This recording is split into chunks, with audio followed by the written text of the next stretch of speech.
Mike, and now you're under my control. Oh, snap. Mike makes your day.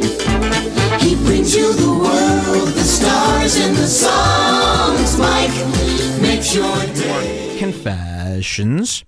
What was I so excited about seeing? Yeah, you know, people are all up in arms that Annie Lederman, Esther Pavitsky, and that Chinaman from the Bobby Lee territory are all doing a podcast together now. And it is a cash grab. It is a sickening cash grab, probably devised. And Bobby Lee's sitting there like a pimp. And as that podcast is over, he goes, Kalila. She gives him a stack of money. Annie, she gives him a stack of money. Esther, stack of money. And then Bobby's sitting there counting it, you know, while the girls walk out. That's how I look at this shit. And, but I found a silver lining. These three girls podcasting together, they're going to forget they're being taped.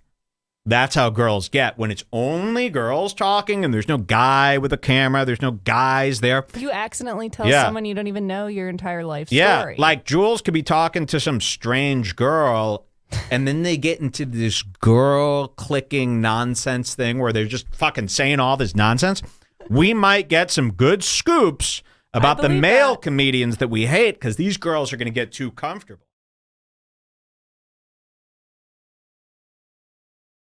I had a guy that was like, why don't you walk me to my truck, this married guy, where I'm like, and we know him. I'm not going to say who it is. But he's like, why don't you give me a walk? Why don't you give, like, you should walk me to my truck. I'm like, so what, I can blow you? Like, what? Wait, like, who was it? Oh. But it's just like, it's like, why would I? Wait, like, I love that we have the same people that yes, the same ones come want us to walk them to their. Oh, he came for me so hard, and we know his chick. And like on New Year's Eve, while he was having dinner with his family, he was like, "What are you doing tonight?" This year? Maybe 3 years ago.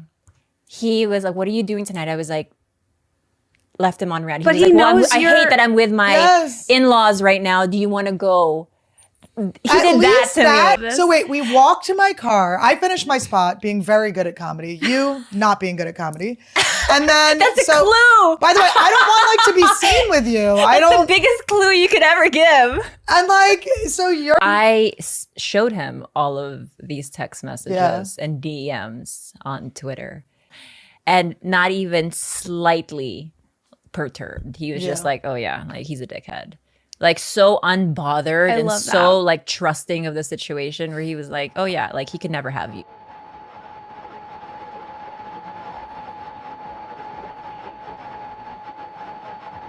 You don't own a house anymore. The house is for the government because of your crime.